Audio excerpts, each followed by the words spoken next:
को तय करना पड़ेगा।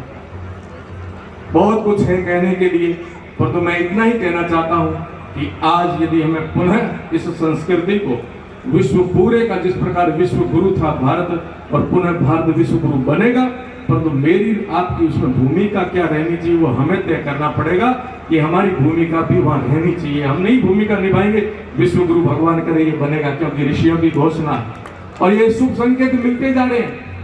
आप सब देख रहे हो पिछले 5, 7, 10 सालों के अंदर, वर्षों के अंदर जो परिदृश्य बदलता जा रहा है, ये परिदृश्य एक शुभ संकेत है। मात्र आपकी मेरी वहां भूमिका क्या तय करनी वो हमें तय करना। हम कहीं चूक न जाए इस महायज्ञ में, राष्ट्र यज्ञ में कहीं अपनी छोटी सी आहुति देने के लिए। हम सबको बहुत ध्यान से काम करने हैं और अपने को बहुत गौरवशाली मानते हुए इस परंपरा में जन्म लिया हमने, बड़ा गौरवशाली है, परंतु इसको बचाना, इसको अक्षुण्ण रखना भी हमारा कर्तव्य बनता है। आइए हम संकल्पित हुए ऐसे दिव्य पीठ पर, साक्षात जहाँ इनके इष्ट देव इनके साथ हैं और आप सबके अंदर भक्ति है, भावना है, श्रद्धा है, आस्था और विश्वास है। आप सब यहाँ से संकल्पित होकर जाना कि मैं मेरी परंपराओं को कभी नहीं तोड़ने दूंगा, ना तोड़ूंगा। मैं मेरी सनातन परंपरा, मेरी धर्म की परंपरा है, हमारे देश की परंपरा है, उनको मैं मेरे जीवन में लाऊंगा। मेरे बच्चों से भी कहूंगा वो पालना करें, तभी मैं सुधरा तो ही जग सुधरेगा। नहीं तो हम कौन थे, क्या होगे और क्या होगे अभी। आप सब धीरे धीरे धीरे धीरे इस परिदृश्य को नहीं रोकोगे तो कल्पना करो 20-25 साल में इतना परिवर्तन आया है, तो 50 साल बाद कितना परिवर्तन आएगा। अभी जो इतना परिवर्तन आ गया तो 50 साल बाद यदि इस पर चिंतन नहीं करेंगे तो बहुत कुछ बदला बदला ऐसा होगा कि ढूंढते रह जाओ, आपकी कोई दिखेगा ही नहीं। आपकी जो परंपरा की ये वेशभूषा, भाषा, खान पान जो कुछ है अभी थोड़ी बहुत तो जीवित है। कई बड़े बुजुर्गों के सिर पर साफे भी हैं, किसी के मूछ भी है, किसी के तिलक है, किसी के चोटी है। धीरे धीरे ये परंपरा एक प्रकार से इसको नकार ना दे आपकी आने वाली पीढ़ी, क्योंकि ये वैदिक परंपरा है, ये पाखंड नहीं है, दिखावा नहीं है, इसमें वैज्ञानिकता है। भारतीय परंपरा हर एक परंपरा में, चाहे भाषा हो, चाहे वेशभूषा हो, चाहे शिष्टाचार हो, सदाचार, एक एक के अंदर विज्ञान भरा पड़ा है। उनको छोड़ना चाहिए। दुनिया अपना रही है और हम अपनी अच्छी चीजों को छोड़ रहे हैं। विदेशी हरे कृष्ण हरे रामा मंदिर में और भी कई ऐसे प्रमाण आपको मिलेंगे वृंदावन में, विदेशी अपनी संस्कृति को अपना रहे, हम अपनी संस्कृति को छोड़ रहे हैं। दुखद विषय ये है। इसलिए पुनः मनुष्य को मनुष्य बनाना है और अपने को यदि ऊपर जाकर के देखना है कि हम कौन थे, क्या होंगे, तो आपको अपने घर से परिवर्तन करना पड़ेगा। अंततः एक बात मैंने पिछली बार भी कही थी, एक बार मैं आपको कहते हुए मेरी वाणी को विराम दूंगा। आप सभी लोग गृहस्थी विराजे यहाँ और हम सब लोग आपके लिए शुभकामना करते हैं। हम जितने संत बैठे मंच पर या जो संत विराजित थे यहाँ पर या जो आपके शुभ चिंतक है, सब एक ही आशीर्वाद देंगे जब आप विवाह करके आएंगे आशीर्वाद लेने के लिए। जिन्होंने विवाह किया तब आशीर्वाद लिया था, मुझे जहां तक याद है आपको ये कहा होगा कि दूधो नाव और पूतो फलो, कहा कि नहीं कहा होगा। आज भी कोई नव दंपति आएगी बड़े बुजुर्ग के पास, संत के पास, तो यही आशीर्वाद देंगे कि दूधो नाव और पूतो फलो, क्योंकि हमारी गुरु परंपरा हमें कहा था कि कोई नवी दंपति आती है तो उसको यही आशीर्वाद देना, दूधो नाव और पूतो फलो। आज दोनों तरफ से हम कमजोर है। दूधो कहाँ नाते, गाय तो है ही नहीं, दूध का नाना कहाँ, मतलब दूध का खाना कहाँ, घी का शुद्ध तो है ही नहीं हमारे पास। गाय से हम कोसों दूर चले गए और पूतो फलो कैसे हो गया, हम दो हमारे दो। इतना सीमित परिवार करना शुरू कर दिया हमने, हमारी मानसिकता के अंदर ये डाल दिया कि हम दो हमारे दो, बस इससे ज्यादा हमारे से संभलेंगे नहीं, इतने बहुत पर्याप्त है। परंतु एक मैं संकेत करना चाहूंगा, अभी अभी चीन के अंदर, चीन दुनिया की विश्व की सबसे ज्यादा जनसंख्या का देश है कि नहीं है, सबसे ज्यादा जनसंख्या का देश है। हमारे दिमाग के मस्तिष्क के अंदर एक बात बिठाई गई कि जनसंख्या हमारे लिए समस्या खड़ी होगी, जनसंख्या हमारे लिए समस्या खड़ी होगी, इसलिए जनसंख्या को रोको, ये हमें कहा जा रहा है। पर मैं ऐसा मानता हूं, हो सकता मैं यहाँ उचित नहीं होगा आपकी दृष्टि से, और मैं मेरे विचार ये कहना चाहता हूं कि जनसंख्या समस्या होती तो चीन की जनसंख्या चीन के लिए होती, चीन की जनसंख्या चीन के लिए समस्या नहीं, हम सबके लिए समस्या है।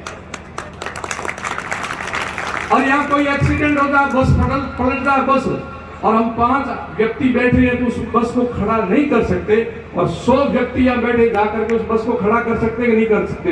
बताइए, जनसंख्या समस्या हुई या समाधान हुआ? समाधान हुआ, पर एक बात विशेष नोट करना, वो ये हुआ कि निकम्मे या 100 बैठे रहते हैं ना तो वो काम के नहीं होते। 100 पैदा हो परंतु निकम्मे नहीं हो, परमार्थी हो, कर्मठ हो, काम करने वालों, ऐसी संख्या चाहिए देश को, परिवार को, समाज को निकम्मे नहीं देने, आपको देने कर्मठ, कर्मशील, मेहनती, परिश्रमी, वो दोगे। चीन में यही हो रहा है कि वहां की जनता इतना प्रोडक्शन पैदा करती, दुनिया पूरी को पूरी करते। आप सब व्यापारी बैठे हो, चीन की चीजें यदि आपकी दुकान से निकाल दें तो आपका व्यापार भी हिल जाएगा। आपका व्यापार हिल रहा है क्योंकि हमारी स्थिति ये कि हम अभी तक स्वावलंबी नहीं बन पाए। हम अपने पैरों पर खड़े होकर के अपनी चीज को उत्पन्न नहीं कर रहे। हम तो सबके सब अधिकांश ये आशा लेके बैठे हैं सब्सिडी पर जीना, सब्सिडी मिलनी चाहिए। डीजल में सब्सिडी, गैस तेल में सब्सिडी, गैस में सब्सिडी, खाद में सब्सिडी, सब देश मुझे दे, मैं खाऊं, देश के लिए मैं कुछ नहीं दूं। ये निकम्मापन है, ये निकम्मापन है। घर के अंदर 5 कमाने वाले, पांचों के पांचों एक साथ एक चूल्हे में रोटी खाते, पांचों के परिवार, और उसमें से 2 तो लाकर के ईमानदारी से अपने माता पिता को पैसे देते हैं और 3 छुपाते हैं कि साहब आज कमाई इतनी हुई। वही स्थिति देश की हमने कर रखी है कि टैक्स 2 भरते होंगे, खाने वाले हम 100 हैं, सबको चाहिए सब्सिडी। कैसे चलेगा देश? देश को कर्मठ व्यक्तियों की जरूरत है, देश को होनहार व्यक्तियों की जरूरत है। इस देश को आगे बढ़ाना है तो गर्व करो कि हम इस देश में पैदा हुए और देश के लिए जिएंगे, देश के लिए मरेंगे। राष्ट्रीय चिंतन, सर्वोपरि चिंतन आज संतों के अंदर आया। राष्ट्रीय चिंतन तो आपके अंदर स्वभाव तो आना चाहिए। आप राष्ट्र के लिए बढ़ोगे, राष्ट्र आपके लिए खड़ा मिलेगा। राष्ट्र कोई भूमि नहीं, राष्ट्र पर रहने वाले आप सभी मिलकर के माँ भारती के सपूत हो और आइए इस माँ भारती के लिए करें। मैं पूरा विषय करूंगा। मान लीजिए जनसंख्या समस्या होती तो बस खड़ी नहीं कर सकते। वहां समस्या क्या हुई? निकम्मापन। दूसरा एक संकेत और मुझे दिख रहा है, अभी अभी आप सबने देखा होगा, चीन के अंदर पहले रोक लगाई थी संतान पैदा करने पर, इससे ज्यादा पैदा। अब चीन वापिस उनको प्रोत्साहित कर रहा है, इनाम दे रहा है, पदक दे रहा है, सम्मानित कर रहा है। जो जनसंख्या पैदा करेगा, जो संतानें पैदा करेगा, उसको दे रहा। वही चीन जिसने रोक लगाई थी, आज चीन वापिस जनसंख्या बढ़ाने के लिए क्यों कर रहा है? ऐसी कई स्थिति हमारे भारत की ना हो जाए, इस पर भी ध्यान रखना। हम 2 हमारे 2 क्या होगा आगे का दृश्य में मेरी विचारधारा आपको सुनाना चाहता हूं। यदि हम 2 हमारे 2 चले तो आपके रिश्ते खत्म हो जाएंगे, आपके समाज खत्म हो जाएंगे।